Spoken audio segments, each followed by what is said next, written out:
अस्सलामुअलैकुम वरहमतुल्लाहि वबरकातुहू। तमाम स्टूडेंट्स को आज की इस वीडियो क्लास में खुशामदीद कहते हैं। Chapter number 6, sequences and series. आप किसी भी क्लास में हो, आप किसी भी कंट्री से ताल्लुक़ रखते हो, अगर आप उर्दू और हिंदी समझते हैं तो यस, और सीक्वेंसेस एंड सीरीज़ आप सीखना चाहते हैं तो you can join us, you can join my channel. इस चैनल को आप ज्वाइन करें इस तरह से कि एक एक बात बेस के साथ डेवलप होती चली जाए और आपकी इतनी स्ट्रॉन्ग बेस बन जाए कि फिर एक एक सवाल आपके लिए समझना बिल्कुल आसान हो जाए। Is that clear? तो जब भी आप क्वेश्चन एक्सरसाइज के सवालात की तरफ जाएं तो my kind suggestion to all of my students is कि वो जो है बेस को अपने थोड़ा सा स्ट्रॉन्ग करके फिर आगे चले। Is that clear? तो इससे क्या होगा कि आपको फ़ायदा होगा इंशाल्लाह, और आप ही को नहीं बल्कि चिराग से चिराग जलता है, आइंदा अगर आप किसी को गाइड करेंगे तो इंशाल्लाह उनको भी आपसे फिर फ़ायदा होगा और ये एक सिलसिला जो है उजाले का, रोशनी का, इल्म का फैलता चला जाएगा। और ये काविश है, दुआ कीजिएगा, अपनी दुआओं में याद रखिएगा कि इस काविश में अल्लाह ताला में कामयाबी अता फरमाए। और आइए आज की इस वीडियो क्लास को हम स्टार्ट करते हैं। Question number 7, how many terms of the series -8, -6, -4 so on make the sum 90। आपके सामने एक सीरीज दी गई है क्वेश्चन नंबर 7 में, -8 से वो स्टार्ट हो रही है, -8, -6, -4। ये बताना है कि सीरीज की कितनी टर्म्स मेक द सम 90, कितनी टर्म्स ऐसी होंगी जो सीरीज के सम को 90 बनाएंगी। याद रहे कि एक बहुत ही आसान सा कुलिया है कि अगर लिखा हो हाउ मेनी टर्म्स या विच टर्म, इन दो क्वेश्चनिंग वर्ड्स पर गौर कीजिए, हाउ मेनी टर्म्स या विच टर्म। तो इसका मतलब ये होगा कि नंबर ऑफ टर्म्स मालूम कीजिए, स्मॉल एन की वैल्यू मालूम कीजिए। हाउ मेनी टर्म्स या विच टर्म का मतलब क्या है कि एन मालूम करना है। तो वैसे तो बिल्कुल ही आसान सवाल है ये आपके सामने। फर्स्ट टर्म a -8 है, कॉमन डिफरेंस T2 में से T1 को माइनस करके हासिल करेंगे और सम दिया हुआ है 90 और n मालूम करना है। Simple, so easy and simple. लेकिन मैं फिर भी चाहूँगा कि इस पर थोड़ी सी बहस आपसे की जाए, वो ये, आइए और करें स्टूडेंट्स। फर्ज करें कि अगर आपको दिया जाए, मैं आपके सामने एक सीरीज़ लिख रहा हूँ 1 + 3, बहुत आसान सीरीज़, +5, मैंने एक सीरीज़ लिखी और मैं आपसे एक सवाल करता हूँ कि बताइए इसकी कितनी टर्म्स का सम 4 है। बल्कि एक दो कुछ टर्म्स और ले लेते हैं साथ में ताकि जो है समझने में और ज़्यादा आसानी और सहूलत हो जाए। क्या 5 के बाद ये एग्जाम्पल से आप ही क्वेश्चन को रोक दिया है, फुल स्टॉप लगा दिया फिलहाल। 7, 9। अब ये तो अंडरस्टूड बात है कि ये एक अर्थमेटिक सीरीज़ है, इसमें किसी किस्म का कोई शक नहीं, क्योंकि हर पिछली टर्म में ख़ास नंबर ऐड करके आप सेकंड टर्म ला रहे हैं। इस पर हम बारहा गुफ्तगू करते रहे आपसे। ये एक अर्थमेटिक सीक्वेंस या प्रोग्रेशन या सीरीज़ आपके सामने गिवन है। अगर आपसे कहा जाए कि इसकी कितनी टर्म्स का सम 4 है तो आप फ़ौरन बताएंगे इसकी जो शुरू की दो टर्म्स हैं, कौन सी स्टूडेंट्स, 1 और 3, दो टर्म्स का सम 4 है। तो इसके लिए n की वैल्यू क्या हो जाएगी, बोलिए। n = 2। दो टर्म्स का सम क्या आ गया, बोलिए, 4 आ गया। एसएन से शो करते हैं सम को, S2 भी लगा सकते हैं। अगर मैं आपसे पूछूं कि इसकी कितनी टर्म्स का सम 9 होगा तो आप फ़ौरन बोलेंगे कि भाई इसकी जो है ये जो टर्म्स हैं 1, 3 और 5, तीन टर्म्स का सम 9 होगा। 1 और 3 4, 4 और 5 कितने हो गए, 9। तो आप फ़ौरन कहेंगे सर इसकी जो है तीन टर्म्स का सम जो है वो क्या हो जाएगा, 9 हो जाएगा। Is that clear? अगर मैं आपसे पूछूं कि इसकी कितनी टर्म, अब देखें सवाल चेंज कर दिया। अगर मैं आपसे पूछूं कि इसकी कितनी टर्म्स का सम, ये बताइए कि ये एक सीरीज़ है, इसकी टर्म्स का सम 16 दिया हुआ है, तो कितनी टर्म्स हैं जो कि सम 16 बनाएंगी। यानी आपको क्या गिवन है, हमने आपको सम दे दिया, सम कितना दे दिया, 16। अब बताइए नंबर ऑफ टर्म्स कितनी है, कितनी टर्म्स हैं जो इस सीरीज़ के सम को 16 बना देंगे। तो आपने देखा कि 1 में 3 को ऐड करोगे तो 4, 4, 5, 9, 9 में 7 प्लस करते हैं तो आता है 16। तो आप फ़ौरन बोलेंगे सर इसमें चार टर्म्स ऐसी होंगी जिनको जमा करने पर, कितनी टर्म्स, चार टर्म्स को जमा करने पर सम जो है 16 बन जाएगा। तो आप फ़ौरन जवाब दे देंगे n = क्या, 4 एंड सो ऑन। इसी तरह कोई सी किसी किस्म की सीक्वेंस हो, ये तो एक बेसिक बात हो गई कि इस तरह से आप जो है सम करके नंबर ऑफ टर्म्स बता सकते हैं। लेकिन बाज़ का जिस तरह यहाँ सीरीज़ दी हुई है तो यहाँ पे सीरीज़ में टर्म्स माइनस में गिवन है। अब चूंकि ये माइनस में गिवन है टर्म्स, तो बाद का इस तरह की सिचुएशन को डायरेक्ट हैंडल करना मुश्किल होता है, लिहाजा हमें फार्मूलों का सहारा लेना पड़ेगा और उसके मुताबिक भी काम करके हम नंबर ऑफ टर्म्स मालूम कर लेंगे, जिससे हमने क्लास के आगाज़ में बहस की आपसे। आइए स्टूडेंट देखें इस क्वेश्चन को कैसे हल करेंगे।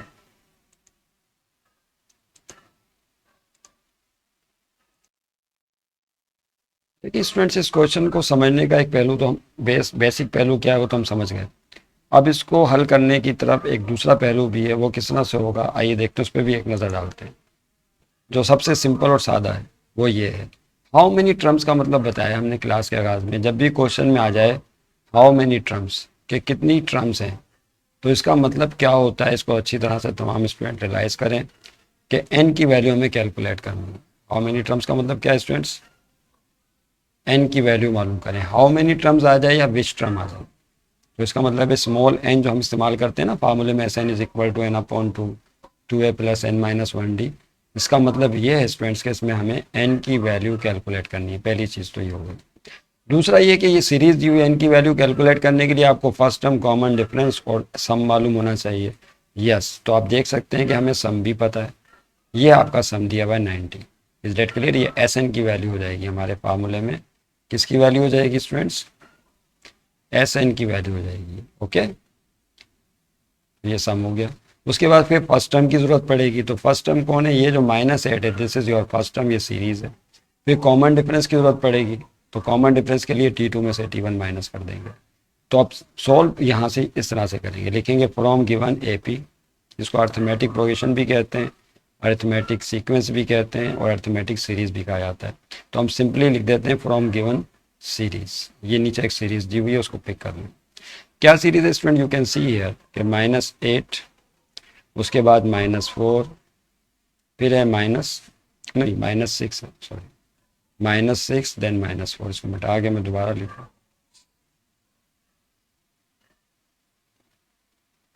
ओके। तो यहाँ पर जो है ये जाओ भाई, -8 के बाद -6, फिर -4 and minus so are in AP। ये जो नंबर्स दिए हुए हैं ये सब अर्थमेटिक प्रोग्रेशन में है या अर्थमेटिक सीरीज में। ओके, अब देखिए स्टूडेंट इसमें करना है क्या है। इसमें जैसा कि क्लास के आगाज़ में आप देख सकते हैं, शेड येलो शेड से भी हमने शो कर दिया। फर्स्ट टर्म -8 यू कैन सी, और जो कॉमन डिफरेंस है वो निकालने का कायदा स्टूडेंट्स आप जानते हैं कि सेकेंड टर्म में से फर्स्ट टर्म को माइनस करेंगे, और सम दिया हुआ है 90 SN, और हमें मालूम करना है नंबर ऑफ टर्म्स n चाहिए। आइए स्टूडेंट देखें, एक डेटा बना लेते हैं, मेरे साथ साथ आप भी काम करें। यहाँ पर देखें ये कौन है स्टूडेंट, तवज्जो रहे, दिस इज -8 फर्स्ट टर्म, तो यहाँ a की जगह आ जाएगा -8। फिर हमें चाहिए कॉमन डिफरेंस। कॉमन डिफरेंस कैसे निकालते हैं स्टूडेंट्स, ये है सेकेंड टर्म -6 और फर्स्ट टर्म है -8, तो सेकेंड टर्म में से फर्स्ट टर्म को माइनस कर, नहीं, कॉमन डिफरेंस का फार्मूला ये कि सेकेंड टर्म में से फर्स्ट टर्म को माइनस कर दीजिए। तो सेकेंड टर्म इज -6, नहीं, माइनस फार्मूले का फर्स्ट टर्म की जगह आएगा -8। अब क्या होगा देखें, अब होगा ये कि -6 एज इट इज़ रहेगा, और ये जो माइनस है माइनस से मल्टीप्लाई होकर +8 बनाएगा। तो माइनस प्लस -8 में से 6 गया 2, साइन प्लस का होगा क्योंकि 8 बड़ा नंबर है, तो कॉमन डिफरेंस आ जाएगा +2। ओके, तो this is your common difference.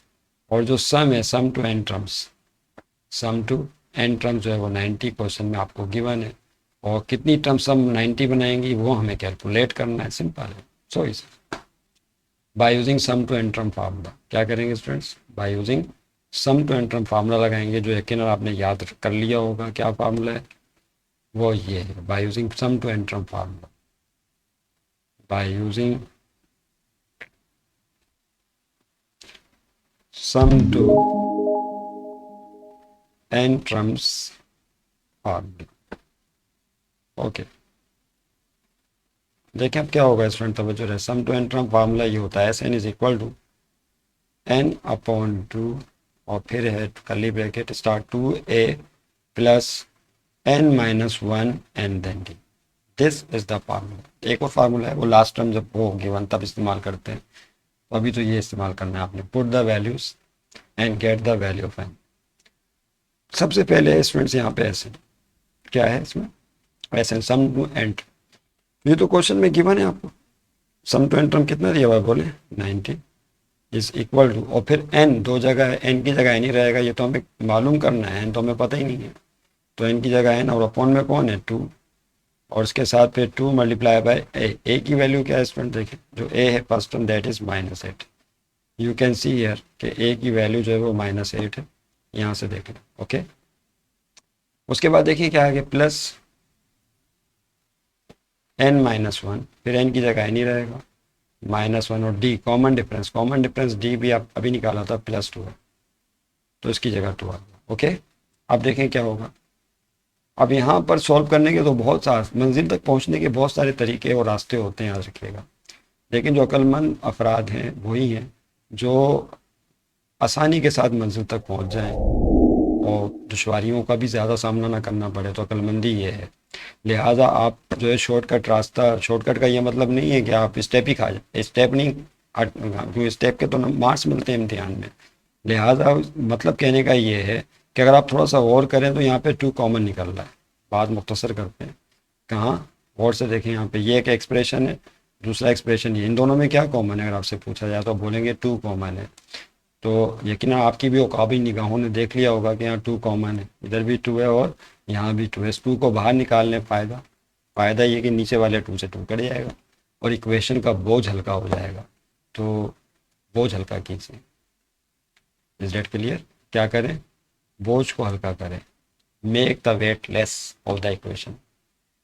तो 90 इज इक्वल टू, देखें यहाँ पे कौन है n/2 मल्टीप्लाई 2 हमने ले लिया है कॉमन, करली ब्रैकेट में जब 2 × -8 पहले हिस्से से 2 कॉमन जाएगा तो यहाँ बचेगा -8 प्लस, और इस हिस्से में से 2 कॉमन गया तो स्टूडेंट्स रह जाएगा n-1।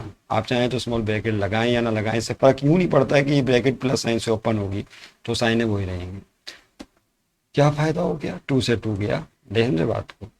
और एक चीज़ और करें साथ में, वो क्या कि आपको नज़र आ रहा होगा करली ब्रैकेट में -8 और -1 ये नंबर से ऐड हो रहे हैं, तो दोनों के साथ माइनस साइन है, लिहाजा -9 हो जाएगा। तो देखिए स्टूडेंट्स यहाँ पे क्या होगा, 90 इज इक्वल टू, यस यहाँ बचेगा n, मल्टीप्लाई का साइन डालना ज़रूरी तो नहीं होता, और फिर पहले +n लिखेंगे, +n लिखने के बाद -8 और -1 बनाएंगे -9। आप चाहें तो करली ब्रैकेट को स्मॉल ब्रैकेट में कन्वर्ट करके भी लिख सकते हैं। तो 90 इज इक्वल टू n, और फिर यहाँ पर n-9 को वैसे ही मैंने लिख दिया स्मॉल ब्रैकेट, अब n से मल्टीप्लाई कर दीजिए, n मालूम करना है और ये n की फॉर्म में क्वाड्रेटिक इक्वेशन बनेगी, ये इक्वेशन n की फॉर्म में क्वाड्रेटिक इक्वेशन बनेगी और n की 2 वैल्यूज हासिल होंगी। Is that clear? आइए अब देखिए कैसे होगा, ये 90 अपनी जगह रहा, इज इक्वल टू n से मल्टीप्लाई करें स्टूडेंट्स, तो यहाँ पर ये n अंदर जाएगा, पहले इस n से मल्टीप्लाई होगा, उसके बाद फिर ये n 9 से मल्टीप्लाई होगा, यानी n से ब्रैकेट को आप ओपन करना चाह रहे हैं तो ये n दोनों से मल्टीप्लाई होगा, n से मल्टीप्लाई होकर क्या हो जाएगा n² माइनस, फिर जब n को 9 से मल्टीप्लाई करेंगे तो 9n हो जाएगा। ओके, अच्छा अब देखिए क्या करें, साइड चेंज कर दें। बहुत सारे तरीके हैं, बाज़ लोग 90 को इधर भेज के -90 करके साइड चेंज कर देते हैं। ओके, तो मेरा मशवरा तो आप लोगों को ये है कि साइड चेंज कर दें। देखिए अक्सर लफ्ज़ में इस्तेमाल करता हूँ साइड तब्दील करें, तो साइड तब्दील करने का मतलब क्या होता है इसको ज़रा समझ लें एक नज़र। अगर आप पहली दफ़ा वीडियो देख रहे हैं, ये a is equal to b लिखा हुआ है, तो ये लेफ्ट साइड है और दिस इज़ राइट साइड। अब आपसे कहा जाता है साइड चेंज करें, यानी b को लेफ्ट पे लिख दें, a को राइट पे, बस साइड चेंज हो गई, दैट्स इट, सिंपल। ये पेन है ना मेरे पास, इसकी नेम इस तरफ है, साइड चेंज कर दें तो ये हो गया साइड। तो क्या पेन का कलर ब्लैक कलर का पेन था, क्या ये ब्लू हो जाएगा? साइड चेंज करने से ग्रीन हो जाएगा? नहीं, साइड चेंज करने से कलर चेंज नहीं होता, याद रखिएगा, वही हैसियत रहेगी, वही सब कुछ रहेगा। तो बिल्कुल इसी तरह इक्वेशन में जब लेफ्ट और राइट साइड आपस में चेंज कर दी जाती हैं तो फिर उनके साथ कोई इतना डिफरेंस नहीं आता। बास लोग आप अटैक कर सकते हैं मुझ पर कि माइनस आना चाहिए, क्योंकि जब आपने साइड चेंज की, बी को इधर भेजा तो माइनस में होना चाहिए, क्योंकि आप रूल है कि प्लस है तो दूसरे शिफ्ट करने पर माइनस होगा, ये प्लस है आप वहाँ शिफ्ट कर रहे हैं तो वहाँ जाने पर ये भी माइनस में होगा। तो भाइयों माइनस माइनस से कट भी तो जाएगा फिर, तो b is equal to a, नहीं समझे बात को, दोबारा वही आ जाएगा। तो इतनी पंचायत करने की क्या ज़रूरत है, नहीं समझे बात को, तो आप सिर्फ साइड चेंज कर दें। ओके, तो 90 इज इक्वल टू, सॉरी देखो मैंने 90 लिख दिया, अब साइड बोल भी रहा हूँ, साइड चेंज करें और फिर तो आप जब साइड चेंज करेंगे तो एन स्क्वायर माइनस 9n को लेफ्ट पे लिख लें और 90 को कहाँ लिख लें, राइट पे। एन की फॉर्म में क्वाड्रेटिक इक्वेशन बनेगी। क्वाड्रेटिक इक्वेशन की पहचान याद है, इस 90 को अब इधर भेजिए। किस 90 को, ये जो 90 है इसको इधर शिफ्ट कर दें। ओके, तो प्लस का 90 यहाँ के किस में हो जाएगा स्टूडेंट्स, माइनस में। तो एन स्क्वायर माइनस 9n और ये प्लस 90 यहाँ ओके हो गया। माइनस 90 इज इक्वल टू, टोकरी हो गई खाली, राइट हैंड साइड पे कुछ नहीं बचा, बास्केट खाली हो गई। तो क्या करें, खाली छोड़ दें? नहीं, मैथ का कानून है, जो चीज़ खाली होती है उसको जीरो से शो करते हैं, जो चीज़ नहीं होती है, नो नहीं, उसको जीरो से शो किया जाता है। तो जीरो का मतलब है नो नहीं, नहीं समझे? तो 90 को उधर भेज दें, माइनस 90 हो जाएगा। ओके, क्वाड्रेटिक इक्वेशन बन चुकी है। क्वाड्रेटिक इक्वेशन की स्टैंडर्ड फॉर्म किस किस को आती है बताइए भाई। क्वाड्रेटिक इक्वेशन की स्टैंडर्ड फॉर्म स्टूडेंट्स आपने कि नहीं पढ़ी होगी, A x square plus B x plus C is equal to zero, याद आ गया होगा। ये उसी टाइप की क्वाड्रेटिक इक्वेशन है। एन इसमें हमें अननोन है और यहाँ एक्स अननोन होता है, तो एन की वैल्यू चाहिए। तो दो रास्ते हैं क्वाड्रेटिक इक्वेशन से अननोन की वैल्यू फाइंड आउट करने के। एक रास्ता तो आप बहुत अच्छी तरह जानते हैं, क्वाड्रेटिक फार्मूला है। रास्ते तो और भी बहुत सारे हैं, आपने इब्तदाई क्लासेस में असतज़ा कराम ने, आपके मोजिस टीचर हज़रात ने आपको यकीनन सिखाए होंगे और आपको आते भी होंगे। लेकिन फिर भी मैं दो रास्तों की तरफ ख़ास तौर से आपकी तवज्जो दिलाना चाहता हूँ। पहला रास्ता जो है वो है क्वाड्रेटिक फार्मूला।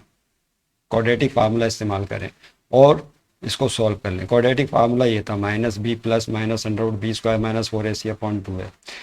मैं नहीं लिख रहा अभी, वो आप समझते हैं। और दूसरा है फैक्टराइजेशन मेथड।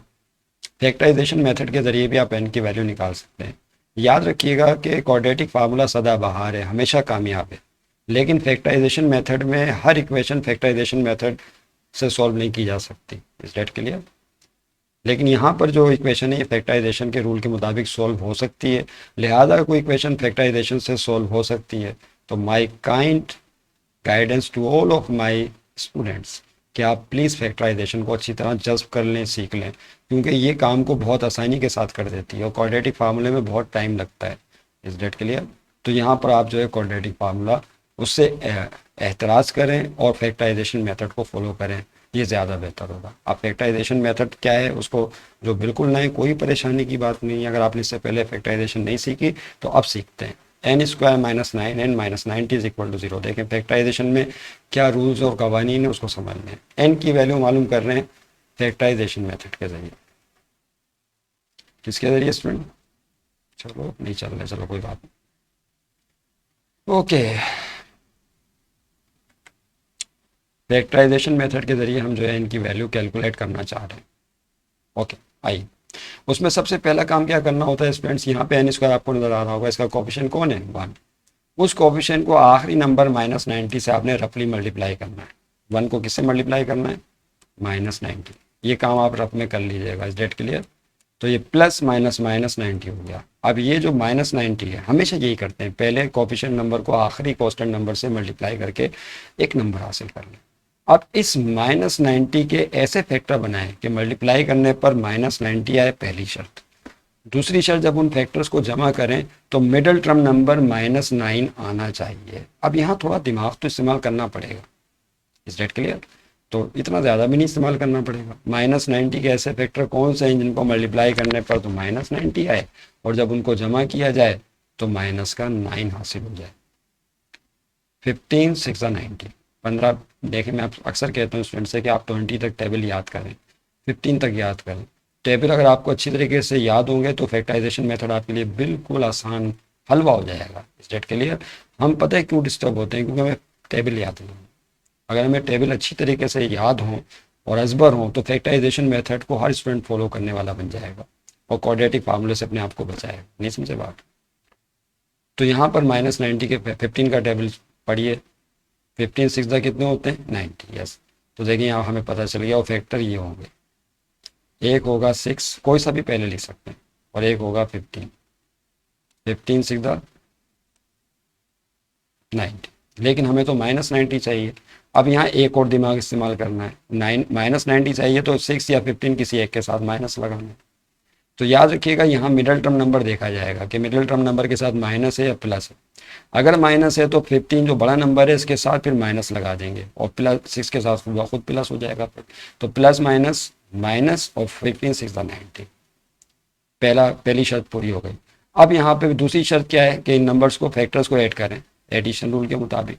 तो प्लस माइनस माइनस, 6 में से 15 नहीं जा सकता, 15 में से 6 निकाल दी तो क्या आएगा, 15 में से 6 गया स्टूडेंट्स 9 बचेगा, और साइन कौन सी होगी, माइनस की। तो देखें आप बीच वाला नंबर -9 आ गया। दोनों शर्तें पूरी कर दी इन फैक्टर्स ने, लिहाजा इस -9 यानी मिडल टर्म को ब्रेक करेंगे +6 और -15 में। भाई इतना सा काम, इतना मुश्किल भी नहीं है, लेकिन थोड़ी सी अगर तवज्जो और प्रैक्टिस की ज़रूरत है इसमें यकीनन। तो देखिए अब फैक्टर हमें पता चल गए। ओके, तो आप क्या करेंगे, n² अपनी जगह रहा। अब मिडिल टर्म नंबर जो आपको नज़र आ रहा है -9, इसको ब्रेक करेंगे इन फैक्टर्स में +6 और -15 में। तो आप कोई सा भी नंबर पहले लिख सकते हैं, +6 लिखा, साथ में n लगा दें क्योंकि बीच वाली टर्म में n लगा हुआ था दोनों के साथ। फिर -15 लिख के इसके साथ भी क्या लगा दें स्टूडेंट्स, n लगा, समझ रहे हैं। और फिर आखिर में कौन है, -90 और इस इक्वल टू 0। ओके, तो इस तरह से जो है मिडिल टर्म ब्रेक हो जाएगी। तो फैक्टराइजेशन मेथड क्या करता है, मिडिल टर्म को ब्रेक करता है। एक खास रूल कहते हैं, दो कंडीशंस हैं जिसका जिक्र अभी हमने किया, रेड पेन आपके सामने लिखी हुई है। अब अगला मरला क्या होगा, अगला मरला है पेयर बना के कॉमन है, यानी पहली दो टर्म का पेयर बनेगा, उसके बाद इन दो टर्म्स का पेयर बनेगा, इनमें आपने कॉमन लेना है। ये अगला स्टेप है, अगला मरला फैक्टराइजेशन का। ओके, आइए तो देखें स्टूडेंट्स क्या होगा, तवज्जो रहे, क्या कॉमन इन दोनों में, तो n² और n की पावर 1, तो n की पावर 1 कॉमन लेंगे। n² में से n कॉमन गया तो n बचेगा, +6n में से n कॉमन गया तो 6। इन दोनों में माइनस का 15 कॉमन है। क्या 15 वो नंबर है जो दोनों को डिवाइड कर सकता है, किसको, दोनों को, 15 को भी डिवाइड कर सकता है और 90 को भी। तो -15 कॉमन ले लें, माइनस माइनस +15, n में से 15 कॉमन गया तो n बचा, फिर माइनस माइनस +90 में से 15 कॉमन लेंगे तो 6 आएगा, 15 6 90 होते हैं। मल्टीप्लाई करके चेक कर लिया करें, क्योंकि कॉमन जब लेते हैं तो उन रकमों को डिवाइड करते हैं कॉमन से। ओके, मल्टीप्लाई करने पर फिर वही रकमें आ जाएंगी, इज इक्वल टू 0। सही फैक्टराइजेशन की पहचान क्या है, कॉमन लेने के बाद ब्रैकेटें सेम आनी चाहिए। जिससे आप देख सकते हैं कि n+6 और n+6 ये दोनों ब्रैकेटें क्या हैं, सेम है। अब इन्हीं को दोबारा कॉमन लिया जाएगा। आइए स्टूडेंट्स इनको कॉमन, जब n+6 आप कॉमन लेंगे तो क्या होगा, देखिए इस एक्सप्रेशन में से n+6 कॉमन गया तो क्या रह जाएगा, n, और n+6 यहाँ कॉमन गया तो क्या बचेगा, -15, n इज इक्वल टू 0। तो इस तरह से आपने जो है उस इक्वेशन के क्वाड्रेटिक इक्वेशन की फैक्टराइजेशन कर ली। ये फैक्टराइजेशन आपके सामने मौजूद है। अब क्या करना है, अगला मरला स्टेप, हमें तो n की वैल्यू चाहिए थी। तो अब अगर दो ब्रैकेटें ज़रब की हालत में 0 के बराबर हों, अगर दो ब्रैकेट ज़रब की हालत में 0 के बराबर हों तो दोनों ब्रैकेट्स को अलग अलग 0 के बराबर ब्रेक करते हैं।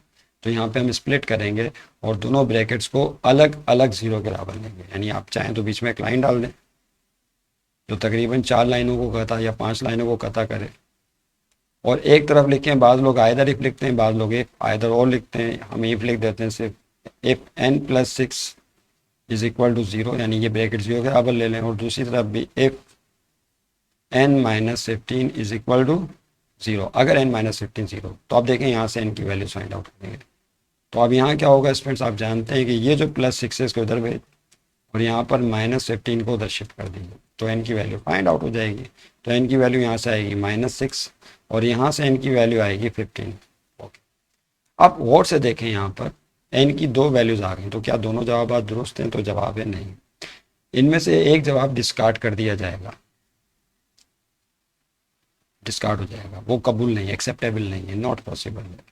कौन सा वाला, मेरा ख्याल आप समझ गए होंगे, ये जो n इज इक्वल टू -6 है, नॉट पॉसिबल, ये नॉट पॉसिबल, ये मुमकिन नहीं है। n की वैल्यू माइनस में, याद रखिएगा n क्यों पॉसिबल नहीं है, और ये जवाब बिल्कुल सही है। इसका मतलब है कि 15 टर्म्स का सम 90 हो, क्या आपका आंसर बिल्कुल सही होगा।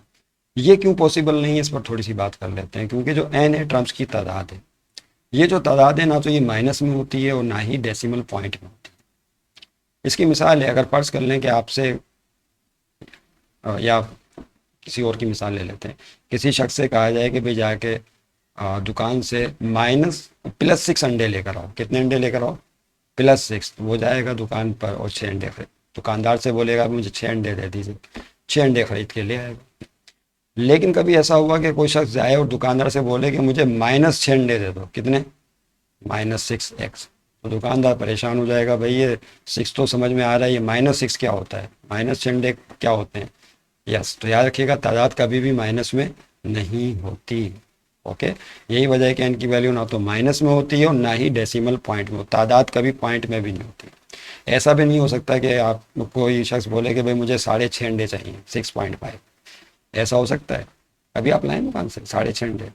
1.5 अंडे खरीदे कभी आपने? कभी आपने 2.25 अंडे खरीदे? तो तादाद होती है वो 2.5 पौने का हिसाब नहीं चलती। तादाद हमेशा 1 होगी या 2 होगी या 3 होगी या 4 होगी, नेचुरल नंबर्स। Date clear? ये है राज की बात। तो एन जो है टर्म्स की तादाद है, वो तादाद ना तो माइनस में होती है और ना ही पॉइंट में। उम्मीद है आप समझ गए होंगे बात। तो सही जवाब क्या होगा? एन इज इक्वल टू 15 होगा required answer, required number of terms. तो हमारा जो सही जवाब है वो कौन सा है स्टूडेंट्स? वो ये है। तो उसके नीचे बस लिख दीजिए रिक्वायर्ड नंबर ऑफ टर्म्स। तो ये हैं टर्म्स की तादाद जो सम बनाएंगी 90। उम्मीद है आप समझ गए होंगे। आइए स्टूडेंट नेक्स्ट क्वेश्चन की तरफ चलते हैं। अच्छा, जो नेक्स्ट क्वेश्चन है वो भी यही है और दिलचस्प सूरत हाल ये है कि वो इससे भी ज़्यादा इंटरेस्टिंग क्वेश्चन है। वो कैसे इंटरेस्टिंग है? उसमें भी टर्म्स की तादाद बतानी है और उस क्वेश्चन के 2 पार्ट हैं। क्वेश्चन नंबर इसके बाद जो नेक्स्ट आने वाला है 8, उसके 2 पार्ट हैं, 2 सीरीज़ हैं और दोनों सीरीज़ में बिल्कुल इसी तरह एन चाहिए। और दिलचस्प सूरत हाल ये है कि दोनों एन की वैल्यूज़ जो हैं बिल्कुल दुरुस्त होंगी, एक भी वैल्यू डिस्कार्ड नहीं होगी।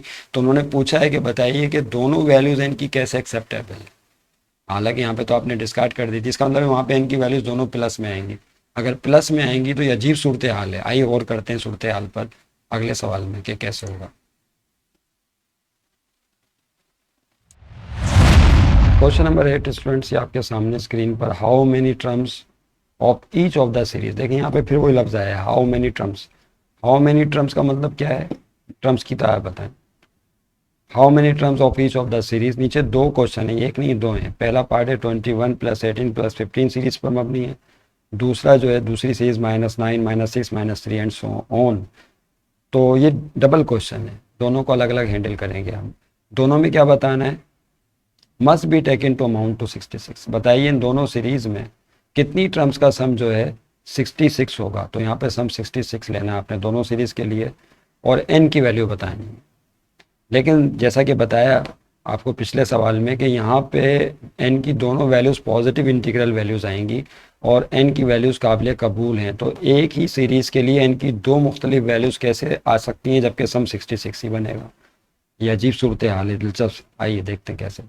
पहले तो हम एन की वैल्यू निकालेंगे और सॉल्व में सबसे पहले जो हम फर्स्ट सीरीज़ को लेते हैं, पिक करते हैं कि पहली सीरीज़ किस तरह से सॉल्व होगी। स्टूडेंट्स आइए पहली सीरीज़ को कैसे सॉल्व करना है, तवज्जो रहे।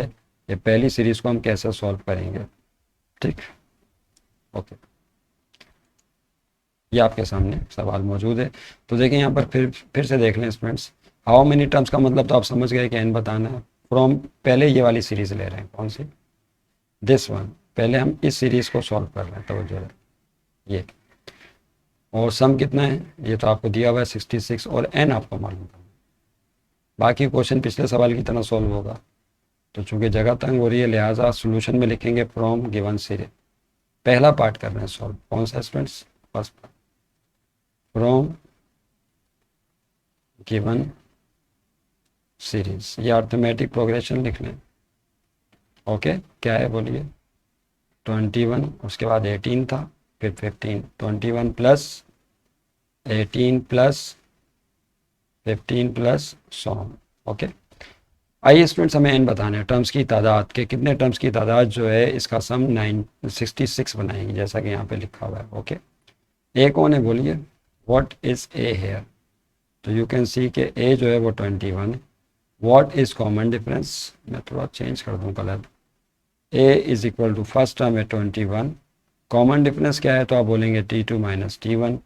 तो कॉमन डिफरेंस के लिए सेकेंड टर्म है 18 T2 और फर्स्ट टर्म वही T1 21। तो 18 में से माइनस कर दें स्टूडेंट्स 21। अब 18 में से 21 को माइनस करेंगे तो प्लस माइनस माइनस घटाएंगे, 21 में से 18 गया तो 3 बचेगा। लेकिन साइन कौन सी होगी? माइनस की, बड़े नंबर की। तो common difference you can see here -3 आ गया। क्या आया? -3। 21 में -3 ऐड करेंगे तो 18 आता है, 18 में -3 ऐड करेंगे तो 15, इस तरह में घटती जाएंगी। और सम दिया हुआ है, सम टू एन टर्म्स, ये आपने लेना है 66। ये क्वेश्चन में आपको गिवन है दोनों पार्ट्स के लिए। 66 और बताना है कि कितनी टर्म जो है ये सम 66 बनाएंगी। मेरा ख्याल है आप समझ गए होंगे question, by using sum to N term formula.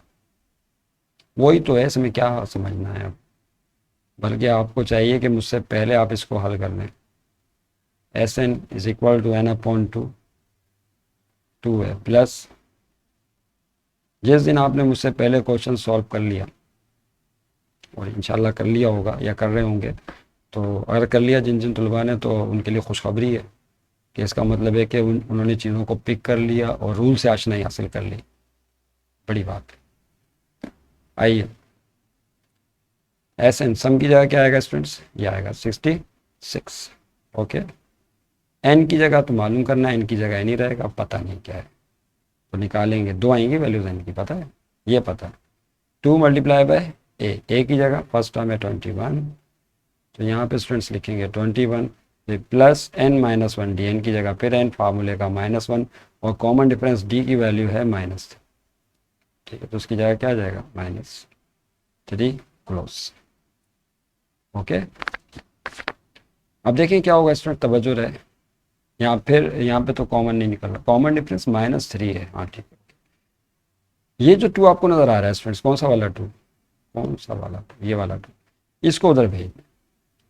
अच्छा, यहाँ पे कोई कॉमन नहीं है, वरना कॉमन निकाल के 2 से डिवाइड कर देते, चालाकी कर लेते थोड़ी, लेकिन है ही नहीं, तो 2 को उधर भेज दीजिए। नहीं समझे बात, 2 को कहाँ भेज दें, दूसरी तरफ भेज दीजिए, तो 66 से मल्टीप्लाई का अमल करेगा नहीं, क्या ख्याल है, तो ये 66, अच्छा कलर चेंज कर दें हम, तो क्या होगा, 66 मल्टीप्लाई 2, और यहाँ सूरत हाल क्या है n, और n के बाद जो है यहाँ पर है 2 को 21 से मल्टीप्लाई करो भाई पहले, तो क्या आ जाएगा, 2 अंदर 2 2 42, क्या होगा स्टूडेंट्स 42, और यहाँ -3 से मल्टीप्लाई करना होगा, ये रकम नज़र आ रही है आपको, ये -3 को अंदर लेके जाओ, तो -3 पहले n से, उसके बाद -3 -1 से मल्टीप्लाई होगा, तो -3 को n से मल्टीप्लाई करेंगे तो -3n, और -3 को -1 से तो माइनस माइनस प्लस 3 1 3, क्या ख्याल है। उसके बाद देखिए यहाँ पे क्या होगा, हालांकि हम कटिंग कर मल्टीप्लाई करके लिख सकते हैं, लेकिन 66 और 2 को अपनी ही जगह रहने दें, इज इक्वल टू n, और उसके बाद देखिए यहाँ स्मॉल ब्रैकेट लगा दें चलें। उसके बाद देखिए यहाँ क्या होगा स्टूडेंट्स, प्लस का 42 नहीं पकड़ा इसने, चलो ये वाला लेते हैं, ये 42 और प्लस का 3 कितने हो जाएंगे बोलिए, 42 में 3 ऐड करो भाई 45, फिर आगे कौन है, माइनस का 3 है, इसको ऐसे लिख देंगे। ओके, अब देखिए स्टूडेंट्स क्या होगा, तवज्जो रहे, 66 multiply by 2 is equal to, ये एन अपनी जगह रहा, आप गौर से देखें इसमें क्या कॉमन है, हाँ जी किसमें, इसमें क्या कॉमन है, व्हाट इज कॉमन है, वो कॉमन आपने निकालना है, डेट क्लियर, क्या करना है, इसमें जो कॉमन है वो कॉमन पिक कर लें, 3 कॉमन है, 3 वो है जो दोनों को डिवाइड कर सकता है, तो मल्टीप्लाई का साइन डाल के चले, मैंने 3 लिख दिया, 45 में से 3 निकालेंगे तो क्या आएगा, 3 1 3, 3 5 15, 15 आएगा, फिर -3 में से 3 कॉमन गया तो n बचेगा, नहीं समझे बात, तो ये हो जाएगा। अब देखें क्या होगा, अब आप गौर से देखें, ये जो 3 है कौन सा वाला, ये नहीं पिक किया, ये वाला 3, ये अजीब सा हो गया, और ये 66 क्या किसी कॉमन नंबर से कट सकते हैं, तो आप बोलें यस, किससे कर सकते हैं, 3 से, नहीं समझे बात, हो जाओ 3 1 3, फिर 3 2 6, 3 2 6, ये 3 से कट जाएंगे, तो यहाँ डिवाइडेड बाय 3, आप चाहें तो यहाँ लिख सकते हैं डिवाइड बाय 3, क्या हमने 3 से डिवाइड कर दिया, नहीं समझो, 33 आ गया क्या 3, चलें, तो क्या बचेगा, अब सूरत हाल ये होगी कि यहाँ रह जाएगा 22 मल्टीप्लाई 2 इज इक्वल टू, और यहाँ बचेगा n 1 से मल्टीप्लाई हो गया n, और 15 माइनस n, ऐसे ही स्टूडेंट्स, अब 22 को 2 से मल्टीप्लाई कर लें तो 44 हो जाएगा, और इज इक्वल टू यहाँ पे n को अंदर लेके जाओ, ये n पहले 15 से और उसके बाद n माइनस n से मल्टीप्लाई होगा, ठीक है, 15 n से मल्टीप्लाई होगा तो 15 n बनाएगा, और n को -n से मल्टीप्लाई करेंगे तो n स्क्वायर हो जाएगा। अब क्या करें, अब इन दोनों टर्म n स्क्वायर को पॉजिटिव रखते हैं, क्वाड्रेटिक इक्वेशन बनाएंगे n की फॉर्म में, आप जानते हैं इसको पॉजिटिव रखते हैं, तो दोनों टर्म्स को उधर शिफ्ट कर दें, किस किस को, ये है ना, ये देखें 15n, इसको भी उधर शिफ्ट कर दें, और माइनस का n स्क्वायर भी उधर भगा दें, तो देखें क्या होगा फिर स्टूडेंट्स, ये माइनस का n स्क्वायर वहाँ जाके प्लस का n स्क्वायर हो जाएगा, 15n प्लस में वहाँ जाके माइनस का 15n बनाएगा, और प्लस का 44 पहले से वहाँ मौजूद है, इसको सबसे एंड में लिख दें, कांस्टेंट नंबर है ये। और राइट हैंड साइड में बास्केट इज एम्प्टी, तो उसके लिए 0 लिखेंगे। ठीक। अब देखिए स्टूडेंट्स क्या होगा फैक्टराइजेशन। 44 इसका कोफिशिएंट कौन है, 1 है। 1 को 4 याद है ना किस तरह करते थे, अब भूल गए। इस 1 को मल्टीप्लाई करना है आखिरी नंबर 44 से, नहीं, फैक्टराइजेशन के जरिए अब इस क्वेश्चन को अमल करेंगे, एन की वैल्यूज फाइंड आउट करेंगे। तो प्लस का 44 ही आएगा। अब इसके ऐसे फैक्टर बनाओ कि जमा करने पर क्या आना चाहिए स्टूडेंट, बोलिए, 15 आना चाहिए। क्या आना चाहिए, 15। तो वो फैक्टर कौन से हैं, 11 का टेबल पढ़िए, 11 1 ज़ा 11, 11 2 ज़ा 22, 11 3 ज़ा 33, 11 4 ज़ा 44, और 11 में 4 को ऐड कर दें, 15 आ गया। बीच वाला नंबर आना चाहिए 15। तो देखिए इसके फैक्टर यही बन जाएंगे, 1 और 44। नहीं समझे बात को, नहीं ये नहीं बनेंगे भाई। क्या फैक्टर बनेंगे, एक बनेगा 11 और एक बनेगा 4। तो आप कोई सा भी पहले लिख लें, मैं 4 पहले लिख देता हूँ, 11 बाद में। 4 को 11 से मल्टीप्लाई करेंगे तो प्लस का 44 आएगा, और अगर 4 में 11 प्लस करेंगे तो क्या आएगा, 4 में 11 एडिशन रूल के मुताबिक 15। नो, हमें तो माइनस का 15 चाहिए, बी मिडिल टर्म में -15 है।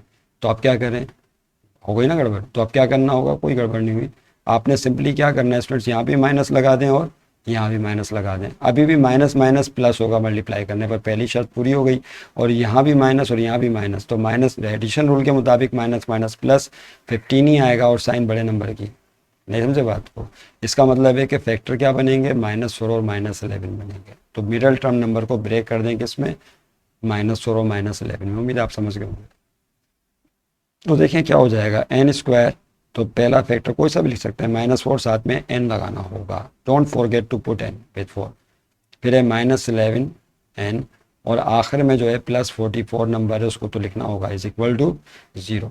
पेयर बना के कॉमन लेंगे, तो पहली दो टर्म्स का पेयर बनेगा, आपको याद है ना, एन स्क्वायर -4n, ये इसका पेयर बना, और फिर -11 और +44 इसका पेयर बनेगा। दोनों पेयर्स में कॉमन निकाल कर फिर आगे देखें क्या होगा, तवज्जो रहे। अब इस दोनों में क्या कॉमन है, पहले पेयर में बोलिए एन, पहले पेयर में जो है वो एन कॉमन है। एन स्क्वायर में से एन कॉमन गया तो क्या रह जाएगा, अपन ब्रैकेट डालें, एन स्क्वायर में से एन कॉमन गया तो एन, -4n में से एन कॉमन गया तो 4, और इन दोनों में माइनस का 11 कॉमन है, एन तो कॉमन है ही नहीं, माइनस साइन है तो माइनस भी लिखनी है आपने। तो माइनस माइनस प्लस 11, एन में से 11 कॉमन गया, एन बचा, फिर माइनस प्लस -44 में से 11 कॉमन लेंगे तो 11 4 ज़ा 44, और is equal to right hand side पे क्या मौजूद है स्टूडेंट्स, 0। ओके, अब क्या कॉमन है इन दोनों में, और से देखें व्हाट इज कॉमन यार।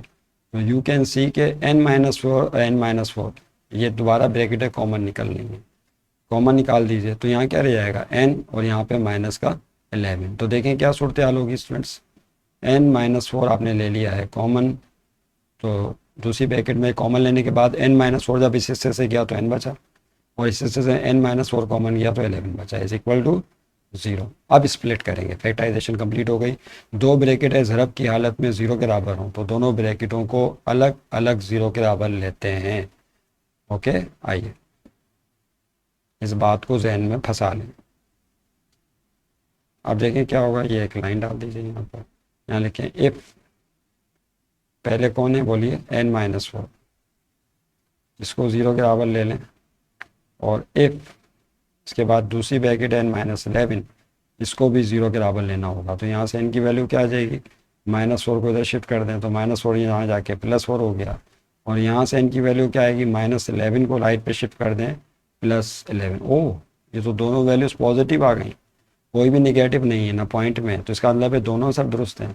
ये भला कैसे हो सकता है कि एक ही अर्थमेटिक सीक्वेंस है, एक ही सीरीज़ लेके चल रहे हैं, और उसकी दो डिफरेंट नंबर ऑफ जो टर्म्स की वैल्यूज़ सेम सम बना दें 66, how is date possible.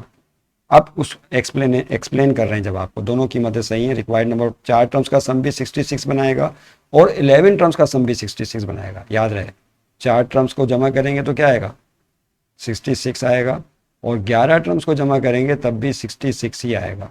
How is date possible, आप बेचैन हो रहे होंगे, एक्सप्लेनेशन सर क्या देते हैं, आइए देखें। सीरीज उठा लें, सीरीज क्या थी, अब हम यहाँ एक्सप्लेन कर रहे हैं, जब आप डबल आंसर एक्सप्लेनेशन, क्या जो डबल आंसर है उसको एक्सप्लेन कर रहे हैं, डबल आंसर एक्सप्लेनेशन, कि आपका जो डबल आंसर है वो कैसे एक्सप्लेन किया जाएगा। ओके, तो अब डबल आंसर को हमें एक्सप्लेन करना है। एक्सप्लेनेशन, देर कर दी मेहरबान आते आते। ओके, आइए देख कैसे होगा। क्या सीरीज थी बोलिए? 21, उसके बाद क्या था 18। अच्छा प्लस साइन साथ में, चले मैं डाल देता हूँ प्लस, उन्होंने शायद प्लस नहीं डाला, कॉमा डाला है, चलें कोई बात नहीं। कहाँ पर है भाई सीरीज? प्लस डाला हुआ, प्लस चल आप भी डाल दो, प्लस 15। सीरीज बनाते जाएं, कॉमन डिफरेंस ऐड करते चले जाएं। 21 18, क्या था कॉमन डिफरेंस याद है स्टूडेंट्स? कॉमन डिफरेंस था -3, तो -3 ऐड करेंगे तो 18 आएगा। 18 में -3 ऐड करेंगे तो 15 आएगा। 15 में -3 ऐड करेंगे तो क्या आएगा बोलिए? प्लस का 12। फिर इसमें -3 कॉमन डिफरेंस ऐड कर करके बनानी है ना टर्म्स आपने। -12, हाँ 12 आएगा, फिर इसमें -3 ऐड करेंगे तो क्या आ जाएगा बोलिए? 1 2 3 4। उसके बाद आएगा प्लस, 12 में 3 ऐड करने पर क्या आता है 9, -3 प्लस कर रहे हैं ऐड लेकिन हो रहा माइनस। फिर 9 में -3 ऐड कीजिए तो क्या हो जाएगा बोलिए? 6, 6 में -3 ऐड कीजिए 3, 3 में -3 ऐड कीजिए 0, 0 में -3 ऐड कीजिए तो -3 क्या आएगा? 0 में -3 ऐड करेंगे तो -3 आएगा, नहीं। फिर 3 में -3 ऐड करेंगे तो क्या हो जाएगा? -6। फिर -6 में -3 ऐड करें तो क्या आ जाएगा? -9। टर्म्स गिनने कितनी हो गई भाई? 1 2 3 4 5 6 7 8 9 10 11। 1 2 3 4 5 6 7 8 9 10, एक टर्म और चाहिए। फिर इसमें -3 ऐड करें तो क्या आ जाएगा? -12। ठीक है, नहीं हमें टर्म्स कितनी चाहिए भाई? 11 टर्म्स चाहिए थी, हाँ 11 टर्म्स चाहिए, हो गई ना 11। ओके, 2 3 4 5 6 7 8 9 10 क्या, ये तो 12 हो गई। 1 2 3 4 5 6 7 8 9 10 11 12, 12 नहीं करनी थी, नहीं हो गई ना। 11 टर्म्स चाहिए, टोटल कितनी टर्म्स है? लो वो भी मिट गया, नहीं 11 टर्म्स का सम 66। अब देखें 4 टर्म का सम निकालें, शुरू की 4 टर्म पिक करो। ये देखें, ये है, ये 4 टर्म्स हमने शुरू की पिक कर ली, इसका सम देखें क्या है बोलिए? अगर आपसे कहा जाए इन 4 टर्म्स का सम निकालें तो 4 टर्म का सम क्या होगा स्टूडेंट्स? दो, इनको प्लस करके देख लें, पता चल जाएगा, नहीं? ओके, प्लस करें, sum of 4 terms is equal to, देखो भाई चल रही है वीडियो या रुक गई? चल रही है दोबारा, ये बड़ा मसला है, चलते चलते रुक जाती। 21 प्लस 18 प्लस 15 और प्लस 12, कैलकुलेटर इस्तेमाल कर लें भाई, हमारे पास भी एक है छोटा सा कैलकुलेटर। करें भाई 20, मेरे साथ साथ करें। 21 प्लस 18 प्लस 15 प्लस 12, 66। 4 टर्म्स का सम कितना आ गया पहला? ओके सही। अब 11 टर्म्स का सम करें, कितनी? 11। अब 11 टर्म्स में क्या करना है स्टूडेंट्स आपने? कितनी टर्म्स लेनी है? शुरू से लेकर आखिर तक 11 टर्म्स लेनी है। 15, उसके बाद है 12 प्लस 9 प्लस 6 प्लस 3, नज़र नहीं आ रहा होगा, +3 के बाद क्या है देखो ऊपर लिखा हुआ है 0, फिर -3, उसके बाद -6 और फिर है -9। आइए अब देखें यहाँ क्या होगा, दिलचस्प सूरत हाल क्या है, अब आप उसका सामना करेंगे। ये है माइनस का 3 और ये प्लस का 3, कैंसिल आउट कर रहे हैं, 8 हो रहा है, सब ट्रैक खत्म हो रही है रकमें। -6 +6 से कट गया, -9 +9 से कट गया, तो दोबारा क्या बचा? क्या दोबारा वही नहीं आ गई टर्म्स? 4 टर्म्स, नहीं समझे बात को, जिनका सम कितना था? कितना था? 66। तो इसका मतलब है कि 11 टर्म्स का सम भी क्या हो गया फिर स्टूडेंट्स? 66 इस तरह से होगा। कर रहे थे प्लस, लेकिन आगे वाली रकमों ने उसको काट दिया। क्या कर दिया? इक्वेशंस को काट दिया। ओके, तो यहाँ आ जाएगा 11 टर्म्स का सम भी 66। तो ये है इसकी एक्सप्लेनेशन। Is that clear? अब आइए देखते हैं सेकंड पार्ट करते हैं। सेकंड पार्ट क्या आता है स्टूडेंट्स? इसी का अगला पार्ट कर रहे हैं, सेकंड पार्ट। ओके, मैं सेकंड पार्ट पहले लिख लूँ। क्या था भाई? माइनस में थी ना रकम, ये रहा -9 -6 -3, ये वाली सीरीज उठानी है आपने। -9 से स्टार्ट होगी, -9 फिर है -6 और फिर है -3, -9, -6, -3 एंड सो ऑन। ओके, ठीक। तो सॉल्व में आप क्या करेंगे, सबसे पहले वही काम करें जो बताया था अभी, सेम उसी तरह करना है। यस, सब फर्स्ट टर्म कौन है, इसमें भी यही बताना है कि कितनी टर्म्स का हम 66 बनाएगा। फर्स्ट टर्म है -9, कॉमन डिफरेंस कैसे निकालेंगे स्टूडेंट्स बोलिए। सेकंड टर्म में से फर्स्ट टर्म को माइनस कर दें, सेकंड टर्म है -6, इसमें से माइनस करना है -9। ओके, तो कर रहे हैं -6 पहली टर्म और फिर minus minus +9, minus plus minus 9 में से 6 गया तो क्या बचेगा बोलिए 3। ओके, प्लस का 3, तो कॉमन डिफरेंस आ गया +3। और फिर सम दिया हुआ है स्टूडेंट्स, कितना सम दिया हुआ है वही 66, दोनों पार्ट्स के लिए सेम सम है। और नंबर ऑफ टर्म्स बतानी है, कितनी टर्म्स इस सीरीज़ की, ये सम बनाएंगे। इसमें भी 2 जवाब आएंगे, दोनों दुरुस्त होंगे। डबल आंसर एक्सप्लेनेशन तो आपने देख ही ली कि कैसे होगी। ओके, आइए student, by using sum to N term formula. Sum to N term formula क्या था देखें, वो ये था SN is equal to SN/2, फिर क्या आएगा 2A, उसके बाद कौन है +N-1D। तो ये है सम टू एन टर्म फार्मूला जो हम यहाँ पर इस्तेमाल करेंगे। भाई कीमतें पुट करो भाई, यहाँ पे SN की जगह क्या आएगा सबसे पहले बोलिए, SN sum to N term that is 66, तो इसकी जगह 66 आ जाएगा। ओके, क्या पुट करेंगे 66, और n की जगह n ही रहेगा N/2। उसके बाद 2A, 2 मल्टीप्लाई बाय A की जगह ये आप देख सकते हैं -9, उसकी जगह -9 प्लस फिर है n की जगह n ही रहेगा, -1 फार्मूले का, और कॉमन डिफरेंस d की वैल्यू निकाली आपने +3। ओके, ये आपके सामने आता है। आइए स्टूडेंट देखते हैं ये क्वेश्चन कैसे सॉल्व होगा। 2 - 9, ठीक। आइए 2 को इधर भेजें, पहले उसी तरह से पहले काम किया था।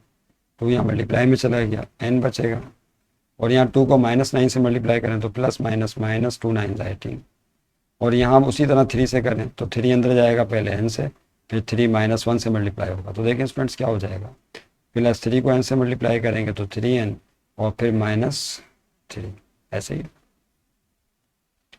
अब देखिए क्या करेंगे, तवज्जो रहे, 66 × 2 इज इक्वल टू n, और यहाँ पर देखें क्या सूरत हाल है, यहाँ पर जो रकमें जमा हो रही हैं उनको जमा कर लें। माइनस का 18 क्या लिखा हुआ है यहाँ, -18 और -3 -18 और -3 बनाएंगे, माइनस का 21 और 3n साथ में वैसे लिख देंगे, समझे। चलो भाई क्यों रुक गए, ये रहा -18 और -3, सॉरी फॉर इंटरप्शन, ये प्लस का 3n, वो नहीं आ रहा कभी, ये नहीं आ रहा, 3n और -18 और -3 कितने हो जाएंगे, माइनस का 21। What is common hair, 3 common निकालना। तो देखिए यहाँ पर स्टूडेंट ये 66 है, सॉरी 66 × 2 और इज इक्वल टू n अपनी जगह रहा, यहाँ 3 कॉमन निकालना है इसमें, इन दोनों में। तो 3 कॉमन लीजिए, क्या होगा, मल्टीप्लाई का साइन डाल के 3 लिख दें, 3n में से 3 कॉमन गया तो क्या बचेगा बोलिए n, फिर -21 में से 3 कॉमन लेंगे तो 7 आएगा, क्योंकि 3 7 से 21 होते हैं। दोनों तरफ 3 के टेबल से काट दे रहे, 3 1 = 3, और ये देखें ये नंबर 3 2 = 6, 3 2 = 6, तो दोनों तरफ आपने किससे डिवाइड कर दिया, फिर डिवाइड बाय, नहीं समझे बात, सही है। तो क्या बचेगा स्टूडेंट्स यहाँ पे, फिर बोलें 22 और × 2, क्या रह जाएगा 22 × 2, और इज इक्वल टू यहाँ बचेगा n, n1 n हो गया, फिर n - 7। अब क्या होगा, 22 को 2 से मल्टीप्लाई करेंगे तो it will make 44 is equal to, अब इस n को अंदर लेके जाएं तो n पहले n से, और उसके बाद n - 7 से मल्टीप्लाई होगा। तो जब n को n से मल्टीप्लाई करेंगे तो n² हो जाएगा, और n को -7 से मल्टीप्लाई करेंगे तो -7n हो जाएगा। ओके, कलर चेंज नहीं हुआ, अब साइड चेंज कर दें तो ये हो जाएगा n² -7n और इज इक्वल टू 44। कलर क्यों नहीं चेंज हो रहा भाई,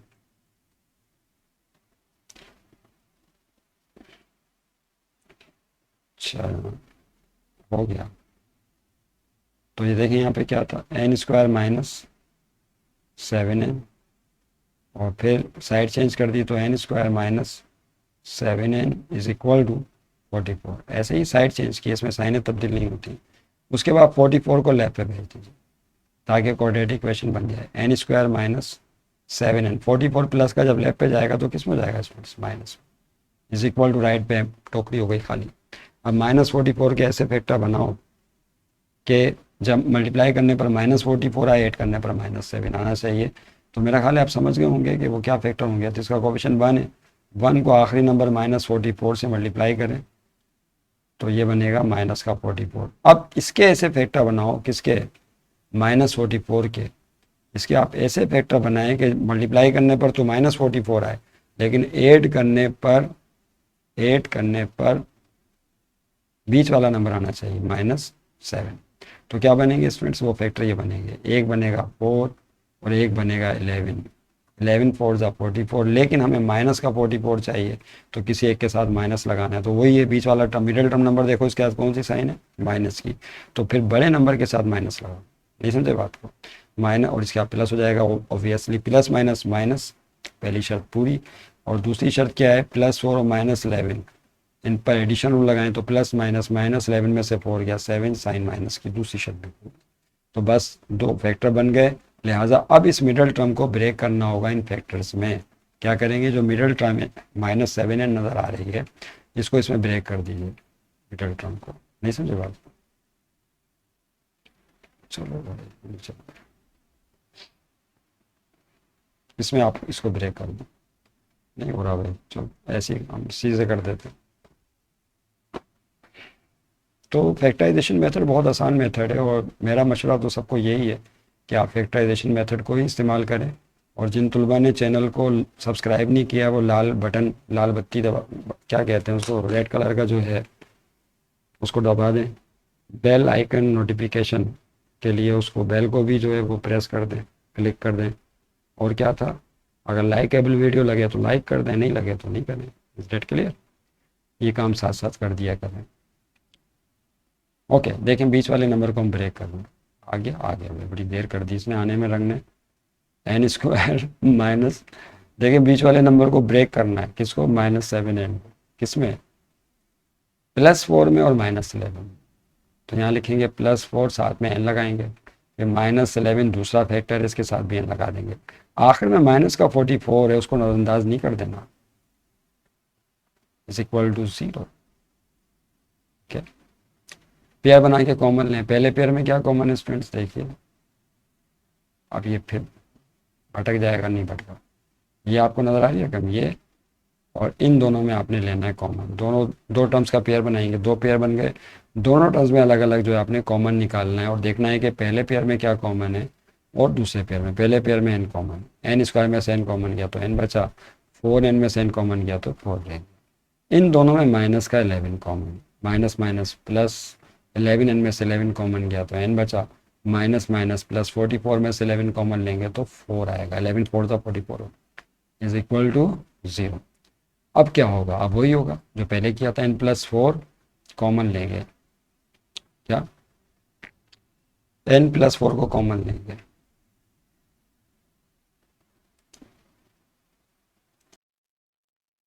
अब इसमें n+4 कॉमन ले लें, क्या, n+4 को कॉमन निकालिए प्लीज़। जब n+4 कॉमन निकालेंगे तो स्टूडेंट्स देखिए क्या रह जाएगा, पहली टर्म में से n बचेगा पहले हिस्से में से, और दूसरे हिस्से में से रह जाएगा -11। समझ रहे हैं बात को, इज इक्वल टू 0। अब क्या होगा, अब इन दोनों ब्रैकेटों को अलग अलग 0 के बराबर लेंगे। ओके, वही जो भी काम बताया था आपको वो काम करना है आपने। यहाँ दोनों ब्रैकेटें, अगर दो ब्रैकेटें ज़रब की हालत में 0 के बराबर हों तो दोनों ब्रैकेटों को अलग अलग, तो दो ब्रैकेट अगर ज़रब की हालत में हों, n+4 n-11, जिस तरह दो ब्रैकेटें ज़रब की हालत में 0 के बराबर है, तो दोनों ब्रैकेटों को अलग अलग 0 के बराबर लेकर n की वैल्यूज़ फाइंड आउट की जाएंगी। आइए क्या करेंगे, कॉपी के पेज के ज़रिए एक लाइन को दो हिस्सों में ब्रेक कर दीजिए जो तकरीबन 3 या 4 लाइनों को कता करे, और एक तरफ लिखेंगे n+4 इज इक्वल टू 0 और दूसरी तरफ n-11 इज इक्वल टू 0। इस तरह से क्या होगा, एक तरफ क्या लिखेंगे, n+4 इज इक्वल टू 0 और दूसरी तरफ n minus 11 is equal to 0। अब यहाँ से n की वैल्यू निकाल लें, देखिए क्या निकलती है वैल्यू।